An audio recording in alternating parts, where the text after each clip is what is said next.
Ya bu su sorunu gerçekten çok pahalıdır. Yani gerçekten önceden bir tonajı bir buçuk lira o zaman şu an 5 lira. Çok fazla bir aşırı bir zamlanmış. Zamla gerçekten karşıyım ben. Akıbrecek bir şey değil yani. Bizim bu yetkililerden gerçekten bu zamın geri almasına tavsiye ediyorum, tercih ediyorum. Zamın düşmesini bekliyorum. Ki abi zeyde ma 5 milyon de bu yavi ne yapıyor?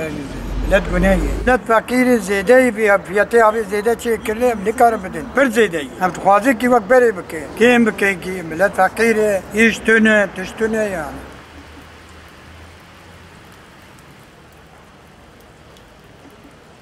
Valla şu anda suya %300 zam mağdur halkı bayağı mağdur ediyor.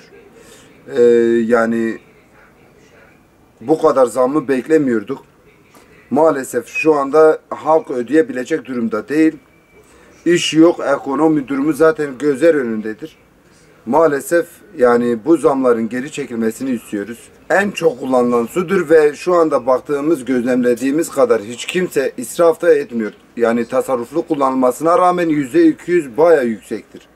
%200-300 oranında zam yapılmış ve şu anda bu kadar ödeme imkanları yok ve şahsen kendimiz de ödeyemiyoruz. Ya Amerika ve abi bilin emi İslam bikin ne mümkünü Amfiyabelik abidin hakkı sekat, şakat, alip, tişkendi abid basar olabilir.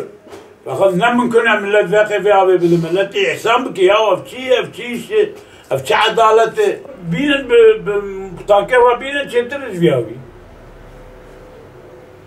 Vay.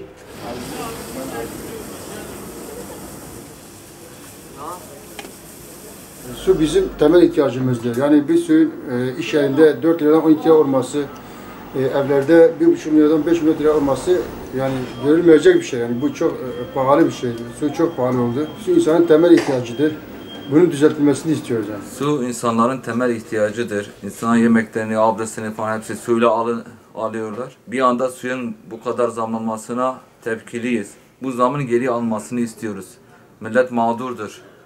Zaten kıt gelirlerle ihtiyaçlarını gideriyorlar. Bir anda bu kadar suyun zamlanmasına karşıyız ve bu zamın geri alınmasını istiyoruz.